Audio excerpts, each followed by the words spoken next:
Alhamdulillah wassalatu wassalamu ala rasulillah wa ba'd. Teras voninahitra feno ny atolotsika ny Allah subhanahu wa ta'ala ary trojranony ihany koa aneo amin'ilay iraka farany mahafatoky Muhammad sallallahu alaihi wasallam sy ireo niaradia aminy eny fa ireo fianakaviany. Androany isika dia hijery ny fampatsaivana kely anankiray na torolalana kely anankiray mahakasika ny finoana al-Islam. Izany hoe ny finoana al-Islam dia finoana tahaka an'ireo finoana rehetra. Ny finoana Islam koa dia manana mpaminany tahaka an'ireo finoana rehetra izay nifandimby tetỳ an-tany.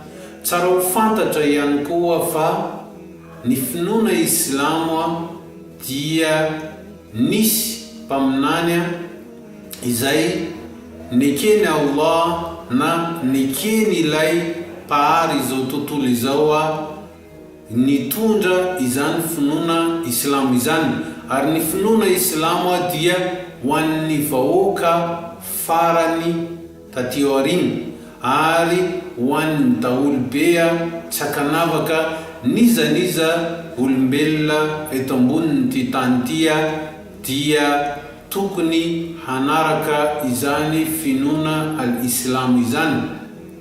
Misy fanamariana izay ezahana ombenombeno ny manamarina izany zavatra izany dia ny Islamo sy ny musulman. Zany hoe ny Islam no finoana ary ny musulman no mpanaraka ilay finoana al-Islam. Zany hoe olombelona ny resahana raha miresaka musulman ary raha miresaka Islam dia finoana izay.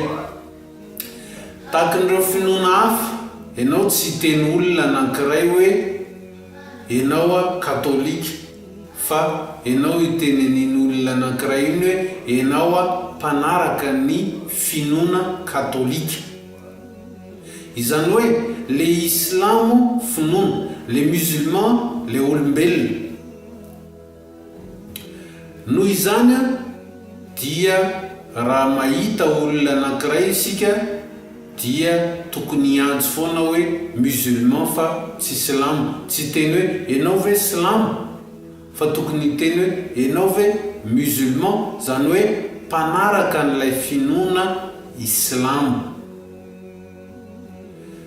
Satria ankehitriny isika rehefa mahita musulman anankiray manao zavatra tsy mety, tsy le musulman no tenenin'ireo olona reo fa le Islam. Anefany le Islamo tsy miditra amin'izay zavatra no tanterahan'ilay musulman anankiray.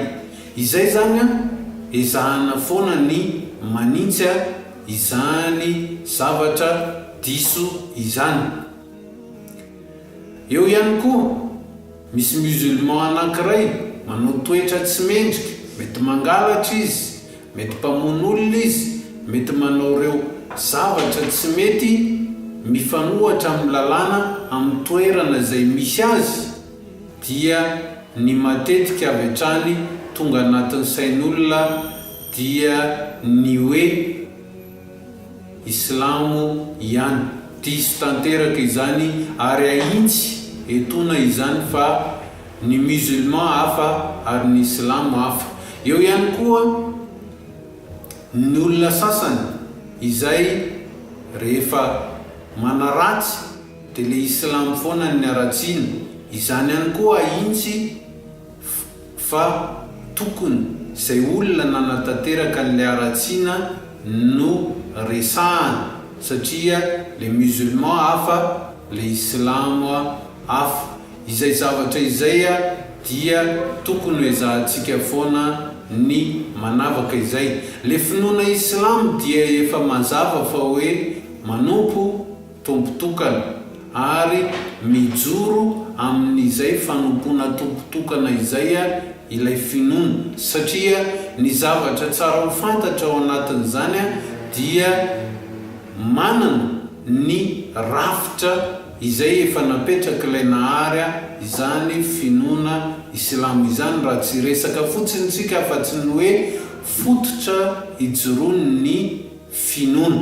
Ny fototra ijoroan'ny finoana dia mipetraka hoe tsy maintsy mino tompotokana, zany hoe mino an'ilay nahary izao tontolo izao, ary mino ireo anjeliny rehetra, ary mino ny mpaminany izay nalefany tetỳ ambony tany, mino ireo boky masina rehetra izay tsy nandalo fanovana fa avy amin'ilay nahary izao tontolo izao. Mino ihany koa ny andro farany, ary mino ihany koa ny lahatra tsara sy ratsy. Zay zany ny fototry ny finoana Islamo. Zany hoe raha toa ny olona anankiray tsy mino ny ray amin'izany dia tsy anisan'ireo mpino Islamo izy ary lavitra azy ihany koa ny fidirana ny paradisan'ilay nahary amin'ny andro farany. Zany hoe tokony ino an'ilay nahary izao tontolo izao ny mpino Islamo anankiray, ary mino ihany koa ny anjeliny rehetra, mino ihany koa ny boky masina ny rehetra, mino ihany koa ireo mpaminany rehetra, mino ihany koa ny andro farany sy ny lahatra tsara sy ratsy. Zay zany ilay Islamo amin'ny ankapobeny. Ny olona rehetra dia tokony hiditra ao anatin'izany finoana Islamo izany, satria le finoana Islamo dia nalefa ho an'ny vahoaka rehetra tsy akanavaka, tsy mifidy firazanana ihany koa, tsy mifidy foko ihany koa izany finoana Islamo izany. Na arabo ianao, na sinoa ianao, na gasy ianao, na vazaha ianao, na mainty ianao, na fotsy dia tokony hanaraka izany finoana farany izany, ary tsara ho mariana etona fa ny finoana Islamo dia finoana izay farany ka tsy misy finoana intsony ao aorianan'izay. Ka izany no mahatonga hoe tokony hanaraka izany, ary izany no finoana izay voaray manoloana an'ilay nahary. Wa akhir da'wana anil hamdulillahi rabbil alamin. Subhanaka Allahumma wa bihamdika nashhadu an la ilaha illa anta nastaghfiruka wa natubu ilayka. Subhanaka rabbil izzati amma yasifun wa salamun ala al mursalin walhamdulillahi rabbil alamin.